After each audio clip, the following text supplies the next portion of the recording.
All right, so today we're going to look at Pascal's triangle, which is probably not brand new to you. I would imagine you've seen the triangle at some point when you're talking about patterns, because there's a lot of really cool things that go on with Pascal's triangle. We are going to apply it to two specific things, but let's talk about the triangle first. So Pascal's triangle, it's a pattern of numbers that was discovered in the 13th century by French mathematician Blaise Pascal, which is kind of a lie because he really wasn't the first one. He was the first one to get credit and gets the most credit, but this triangle is called different things in different countries, and it's different, it's attributed to different people depending on who you talk to, okay? Plus, I think the first name Blaise is a pretty cool first name. Get off your tablet. Each number in Pascal's triangle is the sum of the two numbers diagonally above it, and all the outside numbers are 1. So 1, 1, 1, these are all 1, and then these are all 1 here. So notice we start counting with row 0. This is row 0. This is row 1. This is row 2. To get row 3, I do 1 plus 2 gives me 3. 1 plus 2 gives me 3. So there's a 1 out here, and then 1 plus 3 gives me 4 right here. 3 plus 3 gives me 6. 1 plus 3 gives me 4. Then I've got the 1, and then the 1 plus 4 is 5, 10, 10, and 5. Okay? Makes sense? And then it just continues on infinitely. All right, so let's look at the binomial expansion, a plus b to the nth power. Okay, it's a binomial because it has two terms. N could be anything. So if we look at what has been done here, we have a plus b to the 0 power, so that's 1. Anything to the 0 power is 1.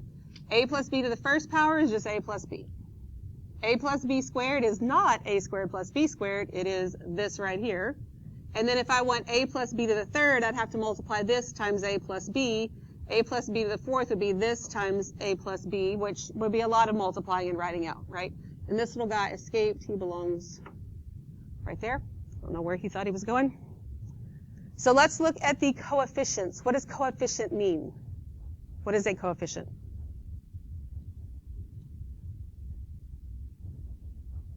Do we not know? I got all day. The number in front of the variable. Yeah, that's what a coefficient is, the number in front of a variable.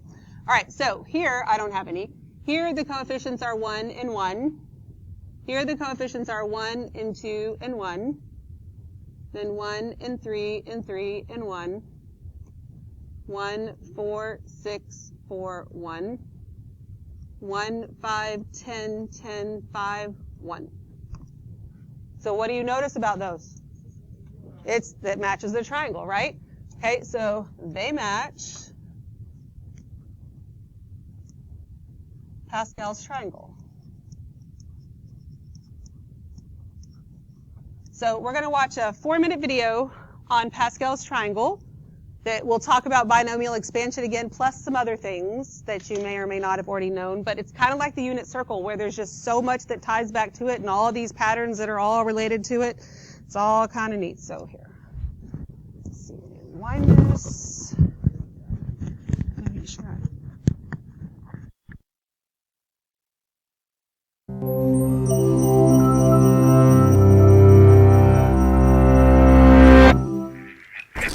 This may look like a neatly arranged stack of numbers, but it's actually a mathematical treasure trove. Indian mathematicians called it the staircase of Mount Meru. In Iran, it's the Khayyam Triangle, and in China, it's Yang-Wei's Triangle. To much of the Western world, it's known as Pascal's Triangle, after French mathematician Blaise Pascal, which seems a bit unfair since he was clearly late to the party, but he still had a lot to contribute. So what is it about this that has so intrigued mathematicians the world over? In short, it's full of patterns and secrets. First and foremost, there's the pattern that generates it. Start with 1 and imagine invisible zeros on either side of it. Add them together in pairs and you'll generate the next row. Now do that again and again. Keep going and you'll wind up with something like this. Though really Pascal's triangle goes on infinitely. Now, Each row corresponds to what's called the coefficients of a binomial expansion of the form x plus y raised to the n, where n is the number of the row, and we start counting from 0. So if you make n equal 2 and expand it, you get x squared plus 2xy plus y squared. The coefficients, or numbers in front of the variables, are the same as the numbers in that row of Pascal's triangle. You'll see the same thing with n equals 3, which expands to this. So the triangle is a quick and easy way to look up all of these coefficients. But there's much more. For example, add up the numbers in each row and you'll get successive powers of 2. Or in a given row, treat each number as part of a decimal expansion. In other words, row 2 is 1 times 1 plus 2 times 10 plus 1 times 100. You get 121, which is 11 squared. And take a look at what happens when you do the same thing to row 6. It adds up to 1,771,561, which is 11 to the 6th, and so on. There are also geometric applications. Look at the diagonals. The first two aren't very interesting. All ones, and then the positive integers, also known as natural numbers. But the numbers in the next diagonal are called the triangular numbers, because if you take that many dots, you can stack them into equilateral triangles. The next diagonal has the tetrahedral numbers, because similarly, you can stack that many spheres into tetrahedra. Or how about this? Shade in all of the odd numbers. It doesn't look like much when the triangle's small, but if you add thousands of rows, you get a fractal known as Sierpinski's triangle. This triangle isn't just a mathematical work of art. It's also quite useful, especially when it comes to probability and calculations in the domain of combinatorics. Say you want to have 5 children and would like to know the probability of having your dream family of 3 girls and 2 boys. In the binomial expansion, that corresponds to girl plus boy to the 5th power.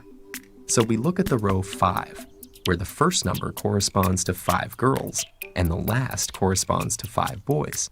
The third number is what we're looking for, 10 out of the sum of all the possibilities in the row, so 10 over 32, or 31.25%. Or if you're randomly picking a 5-player basketball team out of a group of 12 friends, how many possible groups of 5 are there? In combinatoric terms, this problem would be phrased as 12 choose 5, and could be calculated with this formula. Or you could just look at the 6th element of row 12 on the triangle and get your answer. The patterns in Pascal's triangle are a testament to the elegantly interwoven fabric of mathematics. And it's still revealing fresh secrets to this day. For example, mathematicians recently discovered a way to expand it to these kinds of polynomials. What might we find next? Well, that's up to you.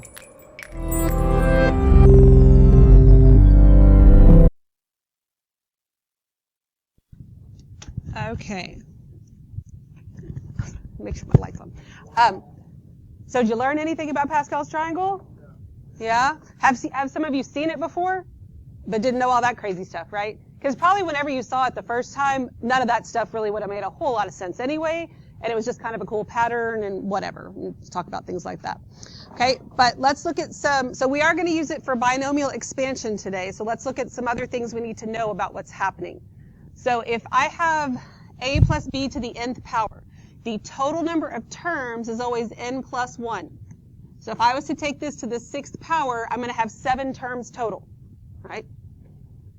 The first coefficient is always 1, and the last coefficient is always 1, because we're using the rows of Pascal's triangle, right? The exponent of a, or whatever that first number is in your binomial, or first term, whatever that is, that exponent decreases from left to right, and the exponent of b increases from left to right. And then the sum of the exponents in each term, not totally, but each term that we're going to add together, the sum is always n. Okay? When you start counting the rows, what do we start counting with? Row what? 0. Row 0 is the first zero, or is the first row. So we're going to write the first 8 rows out, which means we really go to row 7 because we start with row 0, right? So we'll have a 1, and then 1, 1, and 1, 2, 1, 1, 3, 1. Sorry, 1, 3, 3, 1. Can't even do this right. 1, 4, 6, 4, 1, 1, 5, 10, 10, 5, 1, 1, 6, 15, 20, 15, 6, 1, 1, 7, 21, 35, 35, 21, 7, and 1.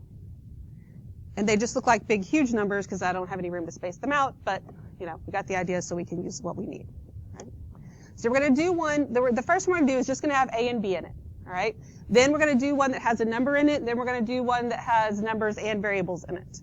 So on each time, you got to fill it all in, and then you go back and you clean it all up. Right? So we're looking at this, and here n is 6. Right? We got it from right there, which means I need row 6 from the triangle. It's really the 7th row, but we call it row 6 because we start with 0, right? It's the one that has the 6 in it, so it's not that hard to figure out.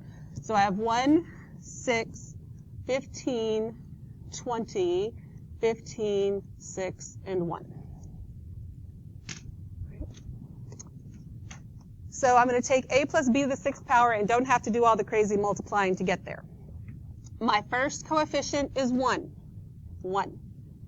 And then I take whatever this first term is, a to the 6th power, b to the 0 power. Because remember, the exponents always have to add to give you n, which is 6.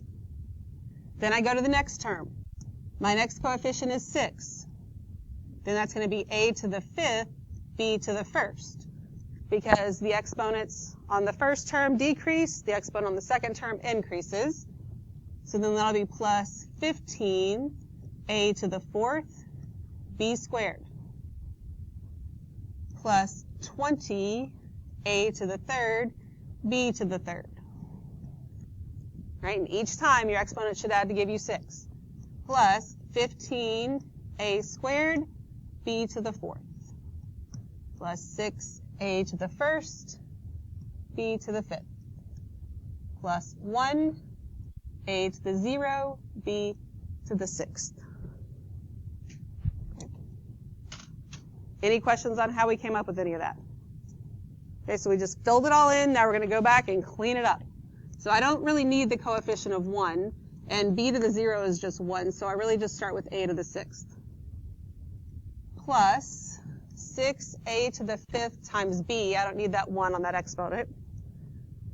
Plus, and then I don't really change anything here, 15a to the 4th, b squared, plus 20a cubed, b cubed, plus 15a squared, b to the 4th, plus 6ab to the 5th, plus b to the 6th. That's a lot less painful than having to actually multiply it all out.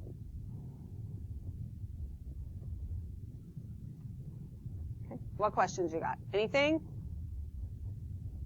All right, so let's look at how things change a little bit when we have a number in there.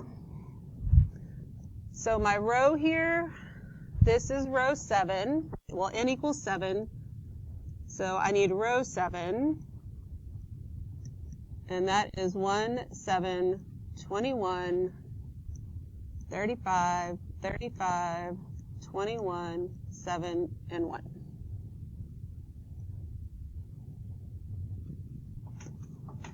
So I'm using, my first coefficient is 1. It's going to be 1 times x to the 7th, 2 to the 0 power. Plus, then I have 7. 7x to the 6th, 2 to the 1st. Plus, then I have 21, so it'd be 21 x to the 5th, 2 to the 2nd. You get the pattern here? So you go ahead and try and finish writing this out on your own.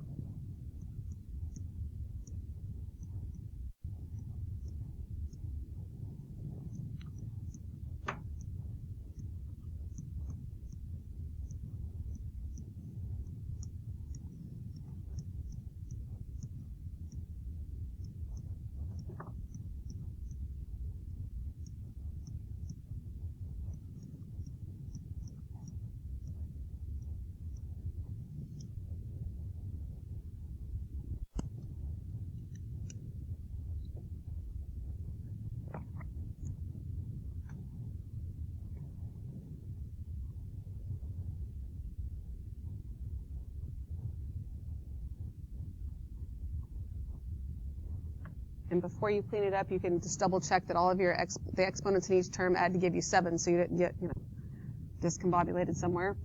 So when I start to clean this up, this 1 doesn't do anything. This is just 1, so I just have x to the 7th to start. Plus, then I have 7 times x to the 6th times 2 to the 1st. So I have to do 2 times 7, which is 14, x to the 6th. Then I have 21 times 2 to the 2nd. So 2 squared is 4 times 21 is 84. So I get plus 84 x to the 5th. You go ahead and see if you can finish that one up. Or ask me questions if you're not sure where I got numbers from.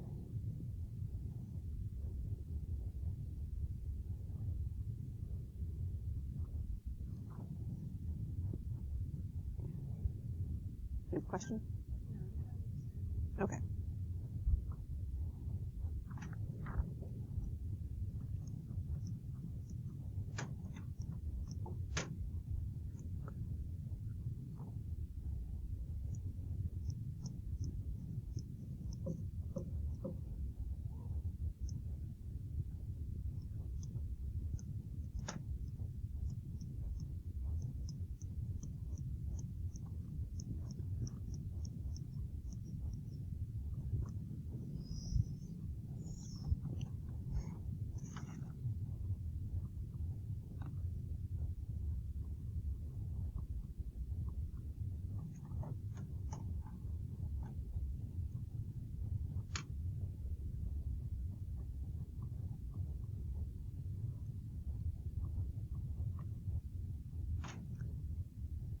All right, any questions at all? Now notice in the end, the exponents I see don't add to give me 7, but it's at this step where that would happen. And when I say I want to see your work, that means I want to see this step. I don't want you just jumping to this step. Fill it all in, then clean it up. Okay? Are we good? Any questions at all? All right. Then let's look at number 3.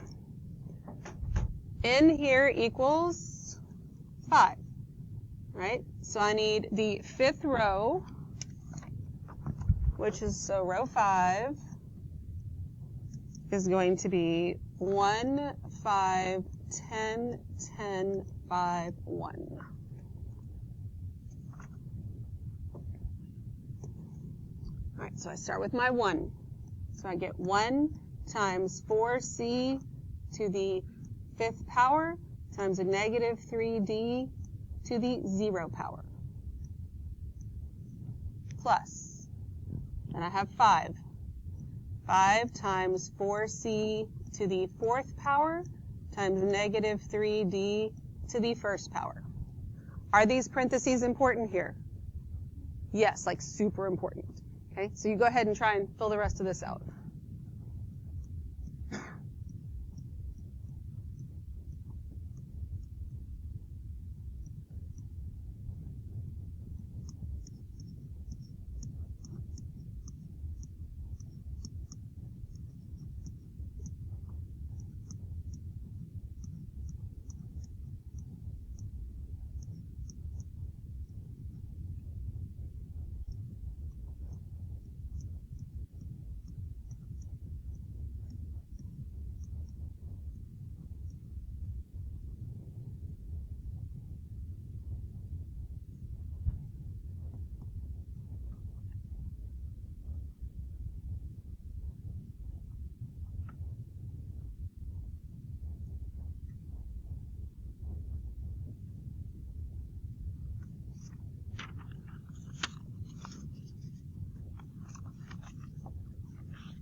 All right, so once I have it written out, I want to start cleaning it up. My first term is really just 4c to the 5th. So I need 4 to the 5th power, which is 1024. So this would be 1024 c to the 5th. On the second term, I have to multiply 5 times 4 to the 4th times negative 3. So I'd probably do negative 3 times 5, you get negative 15, multiply that by 4 to the 4th, and I'm going to get negative 3840, and then I have c to the 4th times d. Okay, understand what you have to do with your numbers? Got to actually multiply the numbers out. Go ahead and see if you can finish this up. I'm going to write it down up here, but make sure you're actually getting the right numbers, because got to be able to put it in the calculator too.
Any questions about where anything came from?